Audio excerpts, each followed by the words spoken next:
यी हुन् नेपाली काङ्ग्रेसका सांसद शशाङ्क कोइराला। उनले गृहमन्त्री रमेश लेखकले चाहिँ कुनै पनि गल्ती गर्नुभएको छैन, 1 इन्च पनि गल्ती गर्नुभएको छैन। उहाँको चाहिँ चरित्र हत्या गर्ने काम गरिएको छ, अफवाह फैलाउने काम गरिएको छ भनेर चाहिँ आफ्नो प्रतिक्रिया दिनुभएको छ। हामी कुनै पनि पार्टीको अन्धभक्त नबनाउँ। जुनसुकै पार्टीका व्यक्तिले गलत गर्छ भने चाहिँ घोर विरोध गर्न चाहिँ पछाडि नहटौँ। तपाईँलाई चाहिँ यो कस्तो लाग्छ? शशाङ्क कोइरालाले भनेको कुरा आफ्नो प्रतिक्रिया दिनुहोला। उहाँले आज जुन कुरा राख्नु मलाई म छर्लङ्ग भएँ। उहाँको कुनै किसिमको गल्ती छैन, एक इन्च पनि उहाँले गलत गर्नु भएको छैन। जति पनि आरोप लागेको छ बेबुनियादी आरोप हो। उहाँको माथि लाञ्छना लगाइएको छ, गलत हो। आज जुन उहाँले भोलि उहाँ समाधानको उपायहरू निकाल्यौँ। होम मिनिस्टरको बारेमा जुन विवादहरू आएको थियो त्यसको उहाँले आफ्नो स्पष्टीकरण दिनुभयो। भोलि उहाँ बोल्नुहुन्छ हाउसमा, यही सब कुरा हो। उहाँले त आफ्नो स्पष्टीकरण दिनुभयो, त्यो सुनिसकेपछि त उहाँको माथि त यो एक किसिमको षड्यन्त्र रहेछ। उहाँले कुनै अनुचित काम गर्नुभएको छैन। उहाँको लागि उहाँलाई चाहिँ नि अट्याक गर्ने, उहाँलाई लाञ्छना लगाउने त्यो किसिमको पो त भएको रहेछ। त्यो स्पष्ट भएमा हामी अहिले पनि बसि नै रहेको छ, कुनै ठोस उसमा पुगेको छैन। अब कहिले अधिवेशन हुन्छ त्यसपछि हामी एउटा निर्णयमा पुग्छौँ। अब हेरौँ के हुन्छ। हामी बसेर छलफल गरेर एकजना मात्रै हुन त अब सबै त लडेर त भएन, एकजना हुन्छन्। लाइक माइन्डेड मान्छेहरू त एकै ठाउँमा बस्छन् नि। हामी लाइक माइन्डेड मान्छेहरू हौँ, हाम्रो सोच पनि एउटै छ।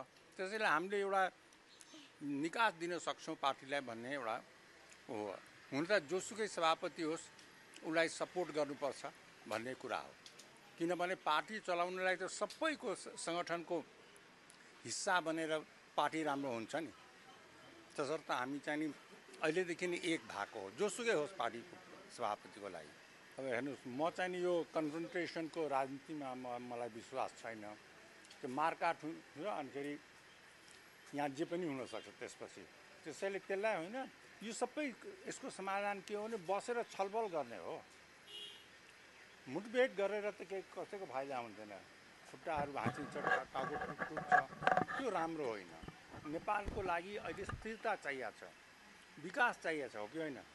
त्यो स्थिरता र विकासका लागि त हामी मिलेर जानु पर्यो, न कि कन्फ्रन्टेसनको बाटो अपनाउनु। च्यालेन्जलाई फेस गर्न सक्नु पर्यो, एउटा बाटो निकाल्न सक्नु पर्यो, करेक्ट बाटो निकाल्न सक्नु पर्यो। त्यो भने नेता हुन्छ। यो यस्तो किसिमको मुठभेड राम्रो होइन, राष्ट्रको लागि नै राम्रो होइन। उहाँले आज जुन कुरा राख्नु मलाई म छर्लङ्ग भएँ। उहाँको कुनै किसिमको गल्ती छैन, एक इन्च पनि उहाँले गलत गर्नु भएको छैन। जति पनि आरोप लागेको छ बेबुनियादी आरोप हो।